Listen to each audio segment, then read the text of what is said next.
நான் வந்து அனிதா, திருச்சிலேருந்து வரேன். 2022 வந்த குரூப் 4 வந்து 166 கொஸ்டின்ஸ் கரெக்டாக போட்டிருந்தேன்.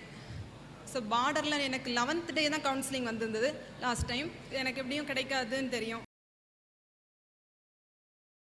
கவுன்சிலிங் போயிட்டு ரிட்டர்ன் வரும்போது ரொம்ப கஷ்டமாக இருக்கும். இப்போ 2022 வந்து 5000 வந்திருந்தேன் ஓவரால் ரேங்கு.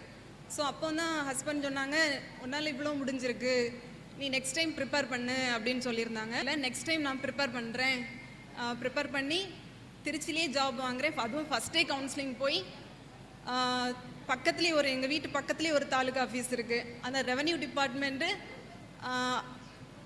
இந்த ஆஃபீஸில் தான் நான் வேலை பார்ப்பேன் அப்படின்னு நான் சொன்னேன். 1.5 வருஷத்துக்கு முன்னாடி சொன்னேன். சேம் நடந்தது.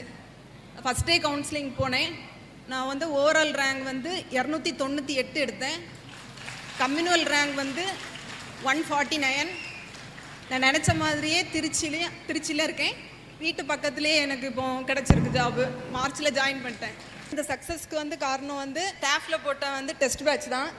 இதுக்கு முன்னாடி நான் வந்து வீட்டிலேருந்தே ப்ரிப்பேர் பண்ணியிருந்தேன்.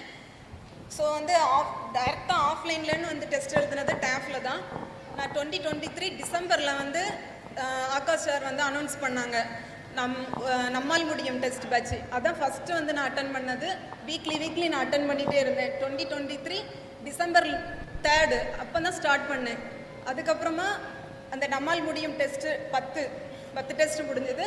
அதுக்கப்புறம் வெல்ல முடியும் டெஸ்ட்டு, அது வந்து ஒரு 10 டெஸ்ட் அட்டன் பண்ணேன். அதுக்கப்புறம் முக்கியமாக என்னுடைய சக்ஸஸ்க்கு காரணம் வந்து டாப்பர் டெஸ்ட் பேட்ச் தான். பிகாஸ் டெய்லியுமே டெஸ்ட் இருந்துச்சு. அதில் மொத்தம் 35 டெஸ்ட் இருந்தது. அது ஒரு நாளைக்கு கம்பல்சரி அந்த டெஸ்ட் அட்டன் பண்ணுற மாதிரி இருந்தது. ஸோ வந்து கேர்லெஸ் மிஸ்டேக்கெல்லாம் அவாய்ட் பண்ண முடிஞ்சது. ஃபைனலாக அந்த டெஸ்ட்டில் வந்து அந்த 3 hours ஃபைனல் டிஎன்பிஎஸ்சி எக்ஸாமில் வந்து கேர்லெஸ் மிஸ்டேக் இல்லாமல் மோஸ்ட்லி இருந்துச்சு. இருந்தாலும் 5 கொஸ்டின்ஸ் கேர்லெஸில் விட்டுருந்தேன். இருந்தாலும் மோஸ்ட்லி என்னால் அவாய்ட் பண்ண முடிஞ்சது. தேங்க்யூ டு டேஃப் அகாடமி.